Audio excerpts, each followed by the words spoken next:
I'm on the ballot for June, running for Congressional District 19.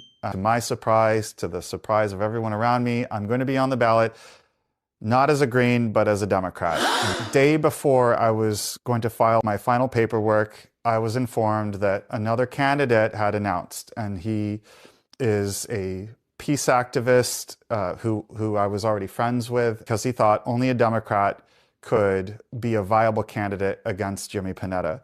And he was running as a Democrat. So I called him up, we had a conversation, and we came to a compromise where he dropped out of the race and I switched my party registration from Green to Democrat.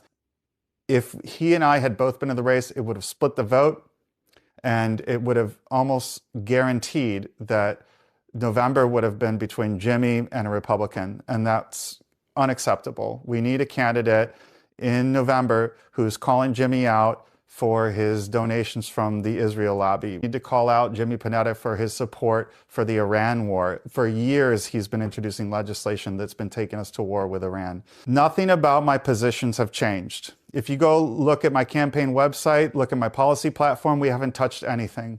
I continue to criticize the Democratic Party for two fundamental flaws. One, campaign finance. At the very least, in the primaries, Democratic Party candidates should not be accepting money that is coming from corporate PACs or any kind of special interest. It should just be from constituents. Number two, even if I go into office or any Democratic candidate gets elected into office, despite having clean campaign finance, they're still answering to party leadership that is compromised, that has those strings attached. I always need to be held accountable. And actually, I've in the past talked about being a member of the Republican Party or the Democratic Party as being like putting on the ring from Lord of the Rings. Like, it gives you this power, but it compromises you.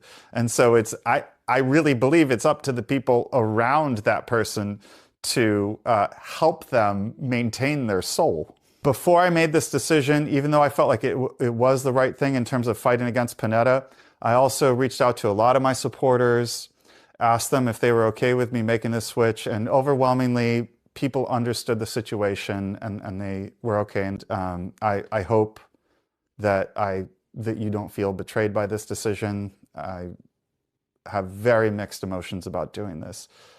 But I do think that we're going to be able to wage a very strong campaign against Jimmy Panetta. And as I said, I'm not changing anything about my positions.